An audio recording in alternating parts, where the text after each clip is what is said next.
শুভ সকাল আমার প্রিয় পরিবার, তোমরা সকলেই কেমন আছো? আশা করছি যে যেখান থেকে আমার ব্লগটি দেখছো সকলে ভালো আছো। তোমাদের আশীর্বাদ ও ভালোবাসার সাথে নিয়ে আজকের ব্লগটি শুরু করলাম।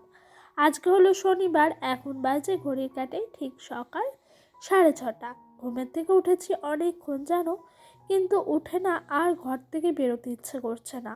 তবে জানো, আমার আজকে বেশ কিছুটা কাজ বাকি ছিল। যেরকম ধরো, রাতের বেলা ভিডিওটা এডিট করে রাখি, তবে ভয়েস ওভারটাও কিন্তু রাতেই দিই।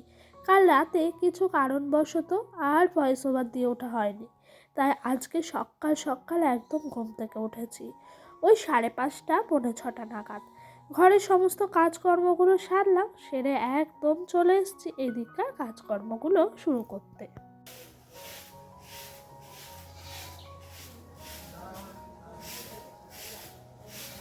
তো এই দিকের কাজ বলতে, সকালে প্রথমে ঘুম থেকে উঠে ঘর বারান্দা ঝাড় দিলাম, ঘরের ভেতরকার কাজগুলো সেরে নিয়েছি। এই দেখো, এইদিকে রাতের বাসি বাসনগুলো বাইরে বার করলাম। এখন কিন্তু উঠানটা ভালো করে ঝাড় দিয়ে দিচ্ছি। আর জানো তো, আমি না সকাল সকাল ঘুম থেকে উঠে যেই কাজই করি না কেন, আমার যেন উঠানটা ঝাড় দেওয়ার পর কিন্তু ভীষণ কাজের এনার্জি পাওয়া যায়।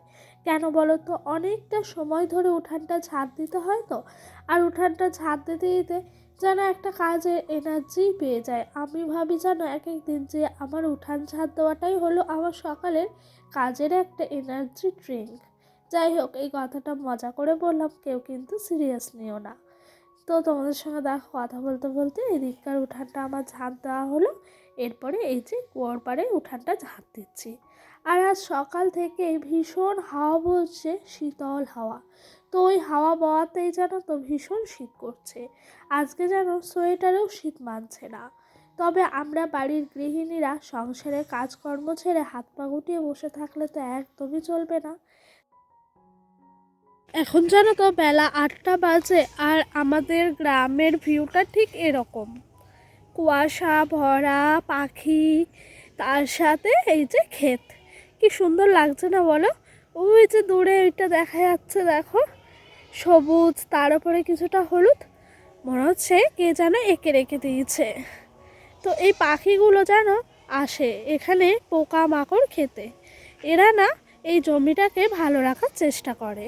আর দেখো কত সুন্দর করে জমিটা ভরে আলু গাছের চাষ করা হয়েছে।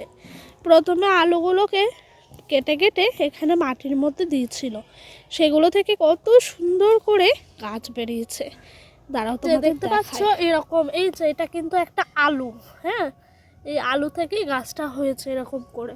হয়তো অনেকেই জানে, আবার অনেকে জানে না, তাই দেখালাম। চলো, কাজ করতে করতে এক ফাঁকে তোমাদের কিন্তু সুন্দর করে আমাদের বাড়ির পাশে জমিটা দেখিয়ে দিলাম। দেখলেই তো কত সুন্দর এই গ্রামের প্রাকৃতিক দৃশ্য। যাই হোক, ওই দিক দিয়ে আমার মোটামুটি করে সমস্ত কাজকর্মই হলো। আর এদিকে রাতে যে সমস্ত বাসি বাসনগুলো ছিল, সেগুলোকে এখন মাজা ধোয়া করে নিচ্ছি। সমস্ত বাসনই আমার মাজা হয়ে গেছে, এখন ধুয়ে নিচ্ছি। কালকে রাতে জানো তো অনেকটা রাত হয়ে গেছিলো খাওয়া দাওয়া শেষ করতে, তাই আজকে সকালে জানো তো ভেবেছি অনেকটা তাড়াতাড়ি উঠবো, রাতের কাজকর্মগুলো সেরে রাখবো। যেরকম ধরো, রাতের কাজ বলতে আমার ভয়েস ওভার দেওয়া, এই ভিডিও করতে করতে এটাও কিন্তু আমার একটা অভ্যাসে দাঁড়িয়ে গেছে, এটাকেও আমি একটা কাজের মধ্যেই ধরি। তো এই দেখো, এইদিকে বাসন মাজছি, আর এই দিক দিয়ে এটা আমাদের প্রতিবেশী হয়, ননদ হিসাবে। তো উনি এসছে আমার সঙ্গে গল্প করতে। ওর জন্য তো একটা ছোট্ট বেবি আছে, এই 3 থেকে 4 মাস। তো আজকে এরকমভাবে এসছে, আমি বলছি ভীষণ শীত করছে, কাশ্মীর থেকে এসছো? তারপরে ভেবে বললাম, আরে না, আমারই ভুল হয়েছে, তোমার তো ছোট বাচ্চা আছে, ছোট বাচ্চার মায়েদের কিন্তু এরকমভাবে জড়িয়ে সরিয়ে থাকতে হয়। শুনেছি আমার মায়ের মুখে বাচ্চার মায়ের শরীর খারাপ হলে নাকি বাচ্চারও হয়। তো সেই জন্য আরও বললাম। যাই হোক, অনেকগুলো কাজ হয়ে গেছে, অনেকটা সময় পার হয়ে গেছে। ওইদিকে বাসি বাসনগুলো সেরে কাজকর্ম করে বাসি নাইটিটা ছেড়ে দিয়েছি, এখন কাঁচা নাইটি পরেছি। এখন যেন বেলা ওই 9টা বাজে, এখনও রোদ্দুর ওঠেনি। বাড়ির থেকে আমার শাশুড়ি মা আজকে বলে উঠলেন, আজকে আর স্নান করো না কেউই, কারণ আজ ভীষণ ঠান্ডা। তবে কি বলো তো, আমরা এখনও ইয়াং রয়েছি, আমাদের যতটুকু শক্তি আছে আমাদের বাড়ির আগের প্রজন্মের মানুষদের ততটাও কিন্তু শক্তি নাই, তাই ওনাদের শীতটাও বেশি করে। যাই হোক, কথা বলতে বলতে দেখো এদিকে সবজিগুলো কাটছি। আমার জানো তো এরকমভাবে ফুলকপি চচ্চড়ি করতে ভীষণ পছন্দ হয়। এখনও অবধি ঠিক আছে, ফুলকপি চচ্চড়ি হবে আলু দিয়ে, বাঁধাকপি আর ডাল। এরপরই যেন একটা মানে কি বলবো, হুট করে ধুমকা হাওয়ার মতো আজকের মেনুটা চেঞ্জ হয়ে গেল। তো ডোডোর পাপা বলে উঠলো, আজকে খিচুড়ি বানাবে? আজকের যা ওয়েদার, খিচুড়ি কিন্তু একদমই যায়। তবে খিচুড়িটি আবার আমার বেশি পছন্দের সকলের থেকে। তো আমি বললাম হ্যাঁ ঠিক আছে হবে। তো ফুলকপিগুলো কি করব, এরকম কেটে ফেলেছি, ফেলা তো যাবে না। তো ভাবলাম ফুলকপিগুলোতে ভেজে নেবো, আগে নিয়ে খিচুড়িতে দেবো। আগের থেকে ফুলকপিগুলো যদি দিয়ে রাখি তাহলে একদম গলে যাবে, ফুলকপির কোনো চিহ্নই পাবো না। সেই জন্য এই দেখো এদিকে আগে করে ফুলকপিগুলো ভেজে নিচ্ছি। জানো তো সংসারটা একটু পরিপাটি করে গুছিয়ে রাখার চেষ্টা করি প্রতি মুহূর্তে। তাই যেন সকাল থেকে রাত পর্যন্ত সারা দিনই কিন্তু আমার কাজ চলতেই থাকে। তবে কেউ যদি আমার কাছে কাজের হিসাব চায় সেরকমভাবে বলতে পারবো না। তবে কাজ কিন্তু আমার একদমই বিশ্রাম নাই, সকাল থেকে রাত অবধি কাজ লেগেই থাকে। আচ্ছা, আমরা গ্রামের গৃহবধূ বলে আমাদের কি এত কাজ? তা কিন্তু নয়, যার যেরকম সংসার তার সেরকম কিন্তু কর্ম রয়েই গেছে, তাই না বলো? এ দেখো এদিক দিয়ে ফুলকপিগুলো ভাজা হয়ে গেল, তুলে রেখে দিচ্ছি। আজ দেখেছো গা থেকে সোয়েটার একদম নামাতে পারিনি, কারণ আজ ঠান্ডাটা ভীষণ পড়েছে। অন্যান্য দিন সকালে নাইটি ছেড়েই কিন্তু সোয়েটার খুলে দিই, আর পরি না। এদিক দিয়ে দেখো ডোডোর পাপা এনেছে কিছুটা ডাল। ডাল বলতে 500 মতো চাল দিয়েছি, 100 মতো মসুর ডাল দিয়েছি, 100 ছোলার ডাল দিয়েছি, আর 100 মতো দিচ্ছি মুগের ডাল। এই দিয়ে খিচুড়িটা বানাবো। কতটা কি সুন্দর হবে জানি না, তবে খেতে তো ইচ্ছা হয়েছে, আশা করছি খুব খারাপ হবে না।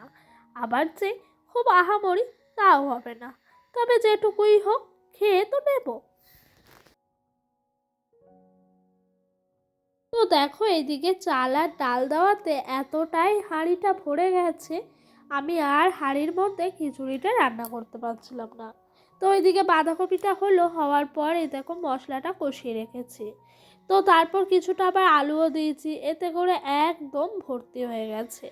তো একটা বুদ্ধি বের করলাম, কড়াইয়ের মধ্যে খিচুড়িটাকে সাম্বার দেবো, আর হাঁড়িতে ঢেলে নাড়াঘাটা করব না। তো এদিক দিয়ে দেখো আমি কড়াইয়ের মধ্যে পুরো তো ঢেলে দিতে পারছি না, হাতায় করে করে তুলছি। তবে খিচুড়ির পুরো পরিমাপ সব কিছুই সুন্দর ছিল, তবে যেন নুনটা কম হয়ে গেছিলো। তো আমরা খাওয়ার সময় আবার পরিমাপ মতো নুন নিয়ে নিয়ে খাওয়াটা মিটিয়েছি। আর আজকে উনুন ধারে থাকতে এত ভালো লাগছে কি বলবো, মনে হচ্ছে যেন উনুন ধার থেকে উঠবো না, সারা দিন এই উনুন ধারের মধ্যেই বসে থাকবো। তবে কি বলো তো, উনুন ধারে বসে থাকলেও হবে না, বাদ বাকি কাজকর্মগুলোও কিন্তু আমাদেরকে সারতে হবে। তাই আর কি এইদিকে কাজকর্মগুলো তাড়াতাড়ি করছি। আর এদিক দিয়ে আমি রান্না বসিয়েছি। আজকে যেন ফাঁকতালে এ আসছে ও আসছে আগুন পোয়াতে। যেরকম ধরো আমাদের প্রতিবেশী এক ভাইজি, তারপর অনেকেই এসেছিলো আমি রান্না করতে করতে উনুনে আগুন পোয়াতে। তো এই দেখো নুনটা কম হয়েছে, ভাইজিকে দিয়েছিলাম টেস্ট করতে, ও টেস্ট করে বলছে নুন কম। তো আবারও একটু নুন দিলাম, তারপরেও কিন্তু নুনটা মেকআপ হয়নি, অনেকটাই বেশি দিতে হতো। যাই হোক, সব মিলিয়ে খুব খারাপ হয়নি, আবার খুব ভালোও হয়নি, মোটামুটি সুন্দর হয়ে গেছে। এই যে এদিকে খিচুড়িটা ভালো করে নাড়াচাড়া করে ঘেঁটে নিচ্ছি। আর খিচুড়িটা দেখতে এতটাই লোভনীয় হয়েছিল কি বলবো তোমাদেরকে। যেন খিচুড়ির মধ্যে আমার যদি একটু ছোলার ডাল বা মটর ডাল দেয় না, তাহলে মনে হয়েছে আরও টেস্টটা বেড়ে গেল। যাই হোক, এদিক দিয়ে আমার মোটামুটি করে রান্না বাড়া হয়ে গেল। ওদিক দিয়ে সমস্ত বাসনপত্র নিয়ে ছুটেছি কুয়োর পাড়ে জলে ভেজাতে। অনেকটা বেলা হয়ে গেছে, এখন বেলা 2টো বাজে। কখন চান করব, কখন খাবো, কখন যে ছেলেকে খাওয়াবো তার কোনো হিসেব নেই। তো দেখেছো এইদিকে কি তাড়াতাড়ি করে কাজগুলো গুছিয়ে নিচ্ছি। কেন বলো তো, তাড়াতাড়ি করে কাজ গুছিয়ে নিতে পারলে বেশ তাড়াতাড়ি হবে। তবে আর শীতকাল বলে এতটাই শীত পড়েছে হাত পা যেন চলছে না। মনে হচ্ছে ঝিমিয়ে ঝিমিয়ে করি, আস্তে আস্তে করি, এরকমটাই আজকে সত্যি বলতে সারা দিনটা গেছে জানো। কোনো কাজের যেন একটা এনার্জি পাচ্ছি না, কোনো কাজ যেন ভালো লাগছে না, কেমন যেন একটা দিন গেছে। বেলা হয়ে যাচ্ছে তবুও রোদ্দুর উঠছে না, মনে হচ্ছে বেলা হয়নি। এরকমভাবে হওয়াতেই দিনটা কাজটা একদম বেতাল হয়ে গেছে।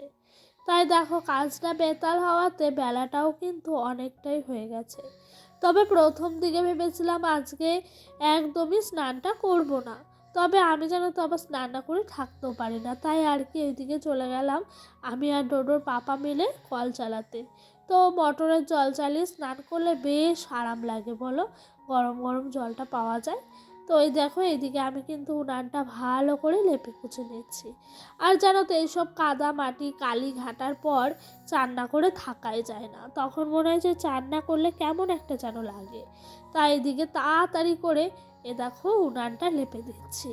ওইদিকে আবার কটা ভিজিয়েও এসছি জানো, সার্ফ দিয়ে কেচে নেবো বলে। সমস্ত কাজই কিন্তু একটু স্মার্টভাবে করার চেষ্টা করি, কেন জানো তো স্টেপ বাই স্টেপ, যদি স্টেপ বাই স্টেপ কাজকর্মগুলো না করি না, তাহলে কাজেরও কোনো গোছ থাকে না আর কাজটা একদম বেতাল হয়ে যায়। তাই দেখো এদিকে তাড়াতাড়ি করে এই নাইটিগুলো ভেজানো ছিল কেচে নিচ্ছি। আর এই যে এই নাইটিটা পরে আমি এখন কাজ করছি, এই নাইটিটা আমি রেখে দিয়েছি ঠেকায় বেঠাকায় লাগার জন্য। কেন জানো তো, কোনো সময় দেখবে সমস্ত নাইটিগুলো নোংরা হয়ে গেছে, একটা নাইটি কাঁচা আছে, তখন কি পরবো? সেই জন্য এই নাইটিটা রেখে দিয়েছি। ওই নাইটিটা তখন কিন্তু পরে কাজ করব, আর যেগুলো নোংরা হয়ে গেছে সেগুলো কাঁচা ধোয়া করব, তখন আবার ওই নাইটিটা ভালো জলে ধুয়ে কেচে নিলেই কিন্তু আমার হয়ে যাবে। সেই জন্য এই নাইটিটা রেখেছি। নাইটিটা যেন ভয়েলের, রঙগুলোও চটে গেছে, দেখতে কেমন একটা লাগে। তবে কি বলতো, নাইটিটা অনেকটা আমার কাজে দেয় জানো তো। কোনো জিনিস ওপর থেকে চিকন চাকন হলে ভেতরে বলে যে খড়ের মোচন, তবে কোনো কোনো জিনিস ভেতরে কিন্তু খড়ের মোচন থাকে, ওপরে কিন্তু চিকন চাকন থাকে। তবে এই নাইটিটা ভীষণ ভালো, দেখতে একটুও ভালো না, তবে ভিতর থেকে একদমই সুন্দর। ওইদিকে আমার কিন্তু বিকেল গড়িয়ে গেছে আজ খেতে খেতে, এখন বাজে 4টে। এদিকে ডোডোর খাবার নিয়েছি, আমার নিয়েছি, ডোডোর পাপাকে খেতে দিয়েছি, 3জন একেবারে একসাথে খাবারটা খেয়ে নেবো। তো বন্ধুরা চলো এইদিকে আমি কিন্তু আমার মতো করে খাওয়া দাওয়াটা সেরে নিই, তারপর কাজকর্মগুলো গুছিয়ে নেবো।